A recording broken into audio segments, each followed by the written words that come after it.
Shalom, ukisoma kile kitabu cha Samueli wa kwanza 2 na mstari wake wa 26, maandiko yanasema na yule mtoto Samueli akazidi kukua, akapata kibali kwa Bwana na kwa watu pia. Majira haya nataka niongelee faida ya kibali. Unapata faida gani pale ambapo kibali kinakuwa juu yako? Watu wengi sana katika maisha ya kiroho, katika maisha ya kimwili wamekosa kibali. Sasa unahitaji msaada wa kiroho ili uweze kujua nguvu ya kibali na namna ya kupata kibali katika maisha. Watu wengi wenye kibali, milango yao ya fursa inakuwa wazi sana. Mtu ambaye ana kibali huwa hatumii nguvu katika mambo yake. Mtu mwenye kibali huwa hatumii nguvu kubwa ya kupata vitu, ya kupata jambo fulani, mtu mwenye kibali. Kwa hiyo milango ya fursa huwa inafunguka mapema sana. Kuna watu leo wamesoma wana degree, wana masters, lakini pamoja na kwamba wamesoma mpaka hizo level hawana kibali. Kila wakienda kuomba kazi hawapati. Wanazunguka ofisi mbalimbali, vitengo mbalimbali, hawapati. Kwa sababu gani? Hawana kibali. Lakini ukiwa na kibali ndani yako, hautumii nguvu ya kupata kazi, hautumii nguvu ya masuala ya kiroho, hautumii shida, hautumii nguvu kubwa sana ya kupata baadhi ya mambo kama hivyo, kazi, ajira, biashara. Unakuta unapata kibali, hata mambo yako yanakuwa yaendi kwa ugumu. Kuna wakati wafanyabiashara wenzako wanaweza kawa wanalalamika kwamba tuko kipindi kigumu, kipindi cha ukame, hakuna fedha, lakini wewe kwa sababu una kibali utaona tu mambo yako yanaenda bila shida yoyote. Utaona tu mambo yako yanaenda bila changamoto yoyote. Kwa sababu gani? Kwa sababu ndani yako una kibali. Moja ya changamoto ambazo nimekuwa nikikutana nazo, watu wengi wamekuwa wakiniambia, kuhani, mimi ninasumbuliwa na roho ya kukataliwa. Yaani kila mtu ninayekutana naye ninakataliwa. Sasa mtu mwenye kibali anakuwa anakubalika. Mtu mwenye kibali anakubalika na watu wa aina zote, wa kike kwa wa kiume, watu wa kila dini, watu wa kila kabila, watu wa kila sehemu, anapata kibali. Kwa mtu mwenye kibali huwa anakubalika sana, sehemu yoyote ile huwa anakubalika. Kwa sababu gani? Ndani yake mtu huyo ana kibali. Ana kibali cha Yesu mwenyewe, ana kibali cha Roho Mtakatifu. Kwa hiyo mtu mwenye kibali huwa anakubalika sana na watu wanamkubali, watu wanatamani kuwa naye karibu katika maongezi, kuwa naye karibu katika masuala ya kibiashara, kuwa naye karibu katika masuala ya kiroho. Kwa sababu gani? Kwa sababu ana kibali, na anaweza akawa na kibali cha kifedha, anaweza akawa na kibali cha watu, cha kukubalika na watu. Mtu huyo anaweza akawa na kibali katika mfumo huo. Kwa hiyo ni muhimu sana ukawa na kibali, kwa sababu ukiwa na kibali utakubalika na kila mtu. Watu wengi wanalalamika, nina roho ya kukataliwa, nina roho fulani, nimetupiwa, sijui roho za ukoo, roho za ulisi, kwa sababu hauna kibali. Kwa hiyo katika maombi yako, maombi ya muhimu sana, hakikisha unaomba kibali, maombi ya kukubalika na kila mtu, maombi ya kukubalika na kila mtu, kwa sababu ukiwa na kibali kwa kila mtu ni rahisi sana kupata connection za mafanikio. Ukiwa na kibali kwa kila mtu ni rahisi sana watu hao kukupeleka katika daraja la wewe kupata hatima au kuiendea ile hatima yako, kupata mafanikio yako. Lakini mtu mwenye kibali huwa anapata msaada kwa urahisi sana. Mtu mwenye kibali huwa hatumii nguvu kupata msaada. Ukiwa na kibali unapata msaada.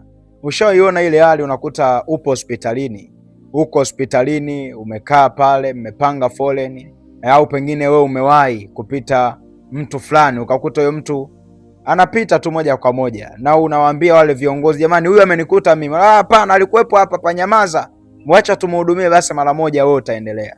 Kwa sababu gani? Kwa sababu huyo mtu ana kibali.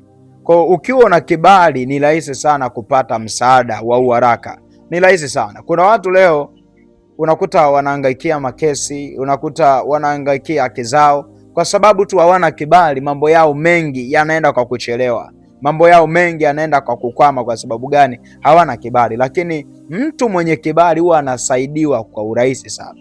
Mtu mwenye kibali huwa ni rahisi sana kufikiwa na msaada wa haraka. Kwa sababu gani?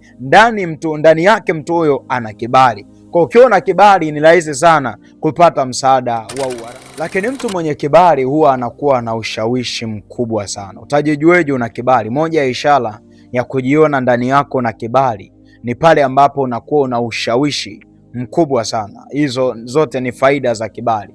Mtu mwenye kibali anakuwa na ushawishi mkubwa, anakubalika kweli kweli, anakubalika sana.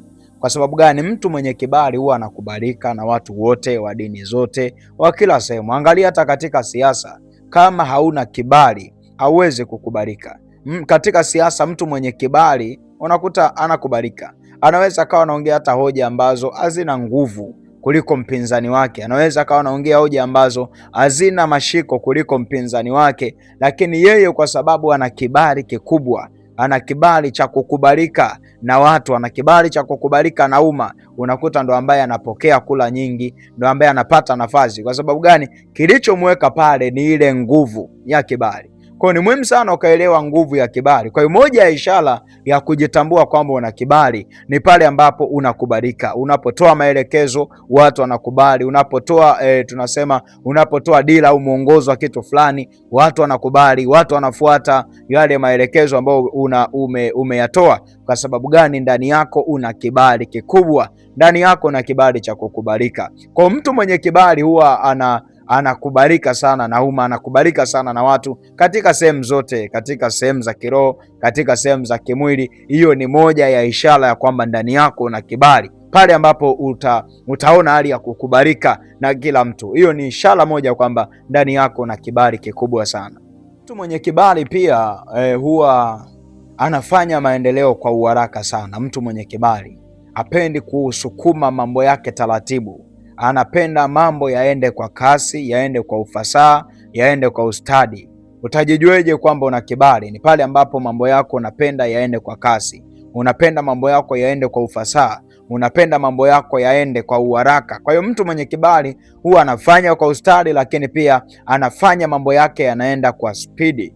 Hata mtu aliyeajiriwa ili pia akubalike na bosi ni lazima ajitume, lazima afanye kwa bidii. Akifanya kwa bidii ndipo hapo anapata nafasi ya kukaa na wakuu, anapata nafasi ya kukaa na wakubwa. Kwa hiyo moja ya ishara ya kutambua kwamba ndani yako una kibali ni pale ambapo mambo yako unapenda yaende kwa kasi, unapenda mambo yako ufanye kwa ustadi na kwa ufanisi na kwa ufasaha wa hali ya juu sana. Ni mtu mwenye kibali ni mjenzi.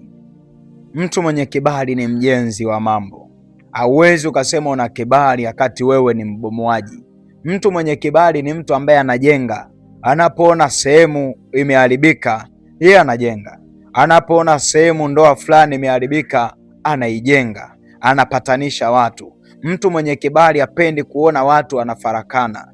Mtu mwenye kibali anapenda kujenga watu wakae katika umoja, maelewano na mshikamano. Mtu mwenye kibali anapenda kuona watu wanaelewana, watu hawakai katika hali ya kuchukiana, kuwaziana mabaya, kutazamiana mabaya, kuneneana mabaya, kufikiriana mabaya. Mtu mwenye kibali huwa yeye anapenda kujenga, anapenda kujenga mambo katika ofisi. Hapendi kuona ofisi imegawanyika, ofisi inakaa makundi, mimi ni kundi fulani, mimi ni kundi fulani. Mtu mwenye kibali huwa anapenda kupatanisha watu, anapenda kuwaunganisha watu, anapenda kuona watu wanakaa katika hali ya umoja, mshikamano, ili waweze kwenda mbele kwa ufanisi, lakini pia mambo yaweze kwenda katika hali ya ubora na katika hali ya mafanikio makubwa sana. Kwa hiyo ukiwa ndani yako na kibali, penda kupatanisha watu, penda kuwaunganisha watu, penda kuwajenga watu wakae katika hali ya umoja, wasikae katika hali ya kubaguana, katika hali ya kuchukiana,